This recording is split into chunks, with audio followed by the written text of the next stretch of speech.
चलो भाई देखो, तो वर्ल्ड ज्योग्राफी इसको थोड़ा सा आज आप लोग लिखेंगे। अभी मैं कुछ बहुत चीज़ें समझा दे रहा हूँ पहले, ठीक है। 3 कॉन्टिनेंट बचे हुए हैं, तीनों को एक एक दिन में खत्म करने की कोशिश करते हैं। देखिए इसमें ज़्यादा टाइम लग रहा है भाई, ज़्यादा टाइम लगाने लायक चीज़ नहीं है। देखिए चलो यार देखो, बोलो नहीं क्या हम लोग डिस्कस कर रहे थे? नॉर्थ अमेरिका, किसके बारे में बात कर रहे थे? नॉर्थ अमेरिका, उत्तरी अमेरिका। देखो नॉर्थ अमेरिका का बेसिक में आप लोगों को लास्ट लेक्चर में भी करा चुका था, मैपिंग भी हम लोगों ने कर ली थी। जितनी सारी चीजें मैंने आप लोगों को बताई थी उतना याद रख के कुछ बहुत इंपॉर्टेंट पॉइंट्स हैं जो आप लोगों को फिर से समझने हैं। हम लोग किसके बारे में बात कर रहे थे? नॉर्थ अमेरिका के अंतर्गत जो उसका पॉलिटिकल डिवीजन है, यानी कि जिसे हम लोगों ने क्या बोला हुआ था, जो उसका राजनीतिक ढांचा है। कनाडा पढ़ लिया था, कनाडा तो पढ़ लिया था ना लगभग। राजनीतिक ढांचे के अंतर्गत कनाडा हम लोगों ने लगभग पढ़ लिया था। यूएसए के बारे में थोड़ा सा पढ़ लेते हैं, यूएसए बचा हुआ है थोड़ा बहुत, इसको पढ़ लेते हैं, ध्यान से समझिएगा। देखो जो यूएसए है हमारे पास, आपको याद रखना है यूएसए के बारे में सिंपल से मैं आप लोगों को लिखा दे रहा हूँ। यूएसए के बारे में ध्यान से सुनिएगा, ठीक हो गया? तो लिख भी लो, आज थोड़ा साथ लिखोगे। चलो लिखो, दिखाता हूँ आज तुम्हें कैसा लगता है, लिखो घर जाके फिर अपने नोट्स में शामिल कर लेना। चलो सबसे पहला इंपॉर्टेंट चीज जो यूएसए है, यूएसए के अंतर्गत आप जानते हैं सबसे यंग फोल्ड माउंटेन कौन से हैं हमारे पास? Rockies mountain range. पहला इंपॉर्टेंट पॉइंट होगा, अगर पेपर में आएगा रॉकीज माउंटेन रेंज कहाँ है, तो आपका आंसर क्या होगा? रॉकीज माउंटेन रेंज कहाँ है? हमारे यूएसए के अंतर्गत है, ठीक है। जो रॉकीज माउंटेन रेंज है इसी के अंतर्गत आपको याद रखना है, अगर पेपर में आएगा कि भाई बताइए निम्नलिखित में से कौन सा गोल्ड रिजर्व यहाँ पर को पाया जाता है, तो आपको याद रखना है यहाँ पर कोई एक जगह है सियरा नेवेडेन। कौन सी जगह है? सियरा नेवेडेन। तो सियरा मेनली याद रखेंगे, यहाँ पर को अमेरिका का एक जगह है, यहाँ पर को क्या पाए जाते हैं? Gold reserve. सिंपल से पॉइंट जो पेपर में आएंगे डायरेक्टली इनको बस याद रख लो।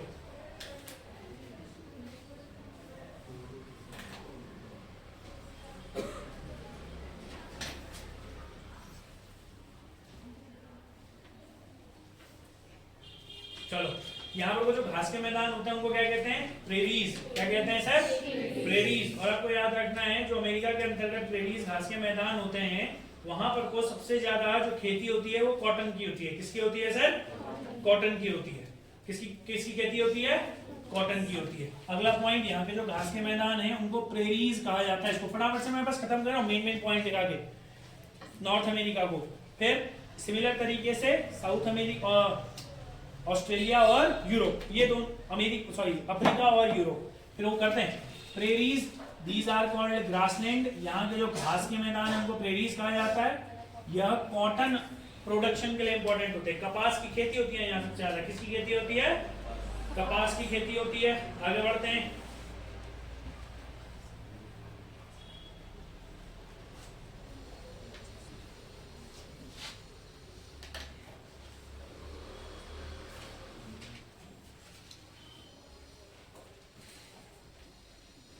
चलो 3 जगह आप लोगों को और याद रखना है। सबसे पहले आप लोगों को याद रखना है लॉस एंजलिस। किस चीज के लिए फेमस होता है Los Angeles?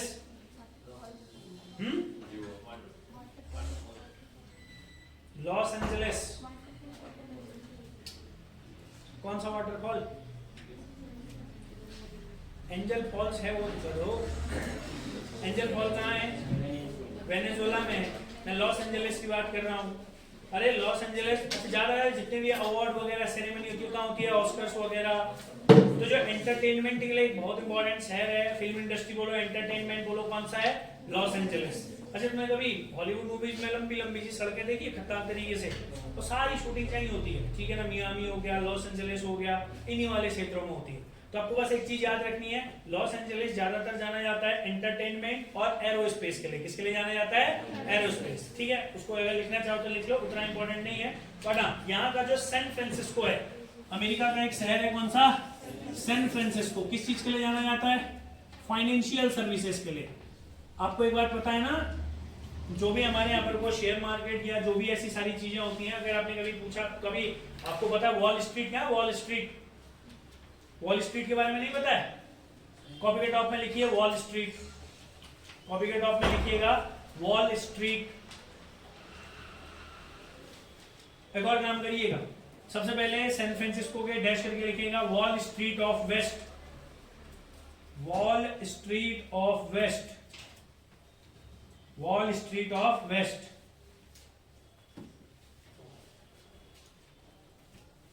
Wall Street of west. लिखा आप लोगों ने? हाँ लिख लिया। जहां को आपने वॉल स्ट्रीट लिखा है उसके टॉप, जहां को आपने टॉप में वॉल स्ट्रीट लिखा है डैश करके लिखिएगा। It is the largest exchange of world, largest exchange of world. Exchange क्या होता है? एक्सचेंज क्या होता है? इंपोर्ट एक्सपोर्ट हो जाता है। एक्सचेंज क्या होता है?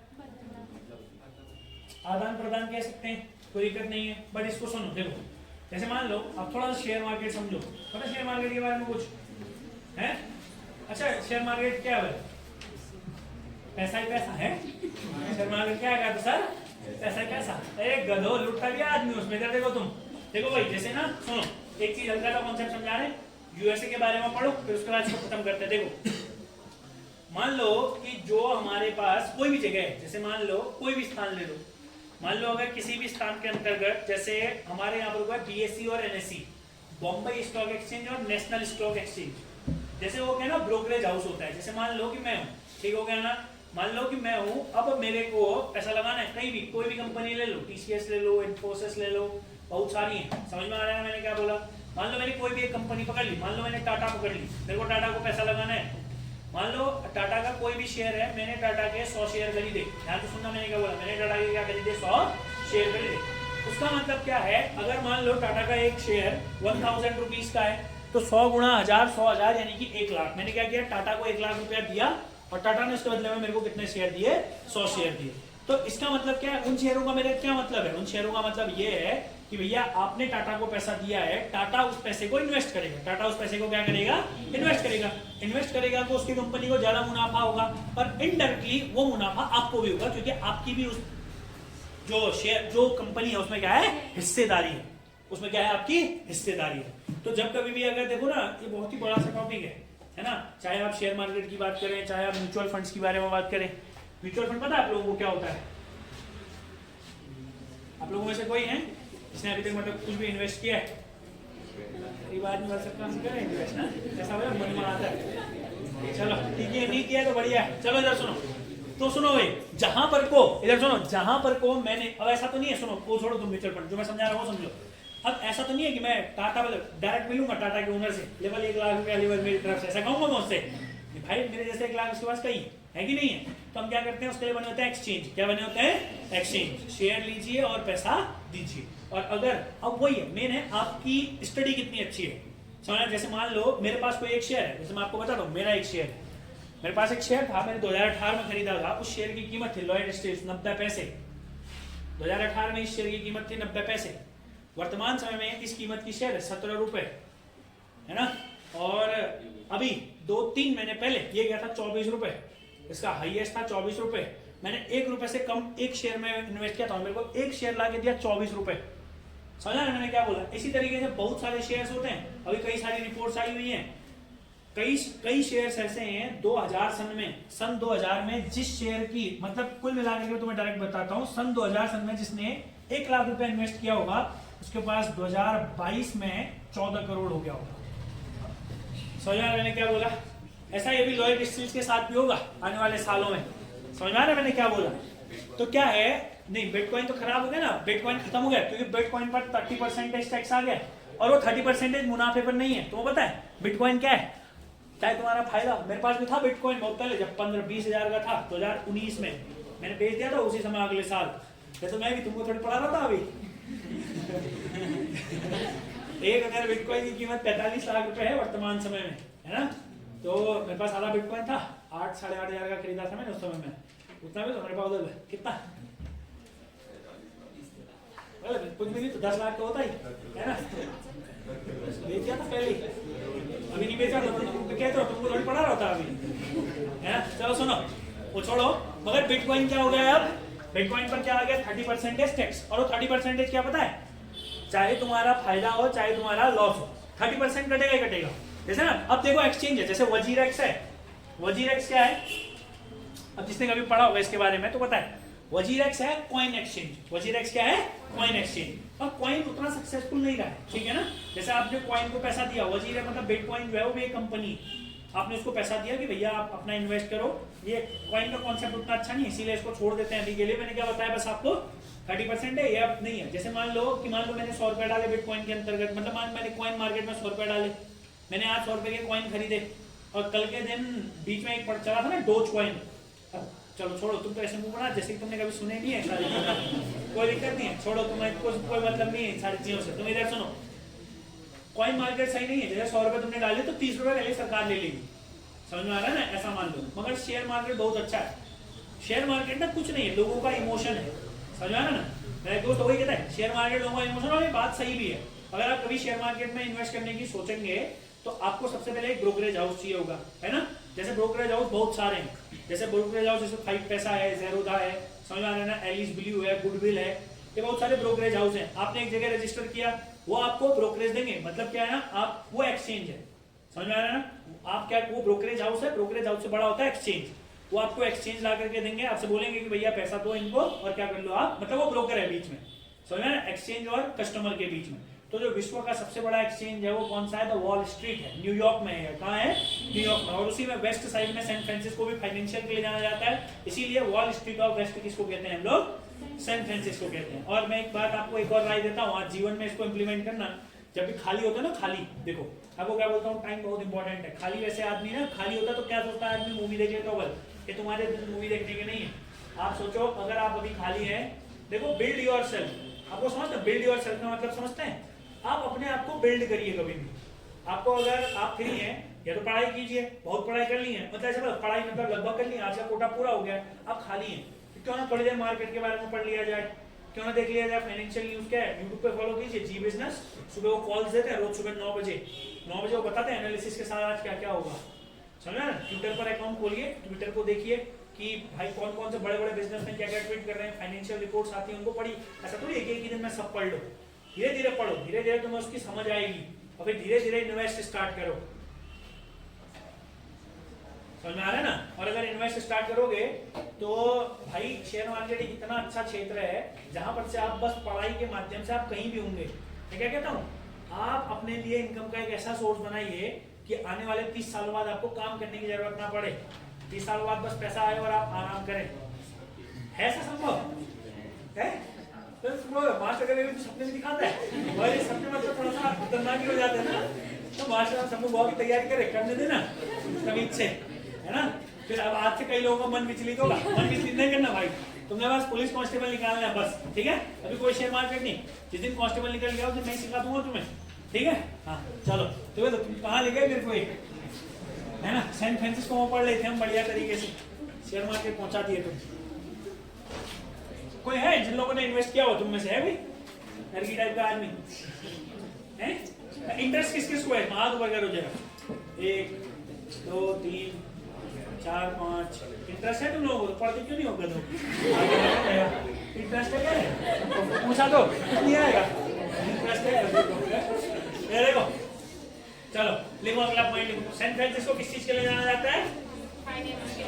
फाइनेंशियल। अच्छा यहीं पर कोई एक और जगह सिएटल, ये पेपर में आता है, सिएटल अमेरिका का एक जगह है, कौन सा? सिएटल। डैश करके लिखो, aluminium and aircraft manufacturing, aluminium comma aircraft. बस मैं इसको लिखा जाओ भाई, यहाँ से बहुत कम चांसेस है क्वेश्चन आने के, फिर भी क्या है कि लिख लो, सिएटल लिखो, एल्यूमिनियम एंड एयरक्राफ्ट। सिएटल में क्या होता है? एल्यूमिनियम और एयरक्राफ्ट। अगला ये बहुत इंपॉर्टेंट है, लिखो डेट्रॉइट। अब अगर ये याद नहीं है तो फिर तो चुल्लू भर पानी लेना और डूब मरना। किस चीज के लिए जाना जाता है? Detroit, automobile. डेट्रॉइट में डैश करके लिखो ऑटोमोबाइल, ऑटोमोबाइल। यहां एक जगह बफेलो, यहां एक जगह कौन सी? बफेलो। किस चीज के लिए जाना जाता है buffalo? Chemical industry, chemical industry.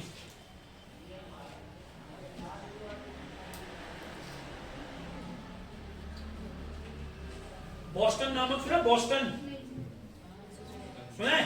हाँ, बॉस्टन किस चीज के लिए जाना जाता है? कपड़ों के लिए। और बताओ, हाँ डैश करके लिखो बॉस्टन, लिखो Boston education and biotech, education and biotech.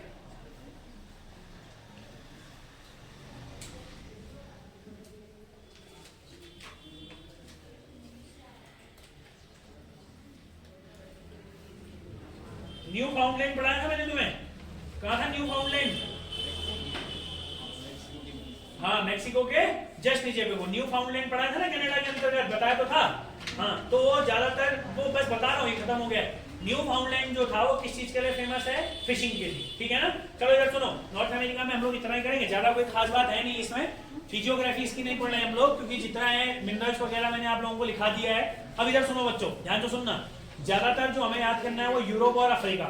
Europe में जितने ऑर्गेनाइजेशन है ना, ऑर्गेनाइजेशन, अच्छा मैंने आप लोगों के ग्रुप पे एक ऑर्गेनाइजेशन भेजा हुआ था, आपका क्या काम है पता है? उनके ईयर तो याद रखोगे ही रखोगे, उनके बारे में इंटरनेट से सर्च करके एक बार पढ़ भी लेना।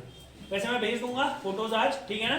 जो लोग ग्रुप पे ऐड नहीं है भाई, तुम्हारा तो मैं क्या ही करूंगा, 3 दिन बोल चुका हूं, मैं बार बार नहीं बोलूंगा, ठीक है ना। व्हाट्सएप ग्रुप है, आप टेक्स्ट भेजिएगा, अपना नाम लिखकर और बैच की टाइमिंग लिखकर, आपको लिंक मिल जाएगा और आप उससे ज्वाइन हो जाइएगा, ठीक है भाई। हाँ आपको वहां जो भी मिलता है। अच्छा कल मैंने एक योजना भेजी हुई थी, बताओ तो क्या था उस योजना का नाम? अबे वो भात खाने के लिए वो कोई ऐसा थोड़ी है, वहां जोक्स आएंगे और पढ़ोगे तुम भूल जाओगे।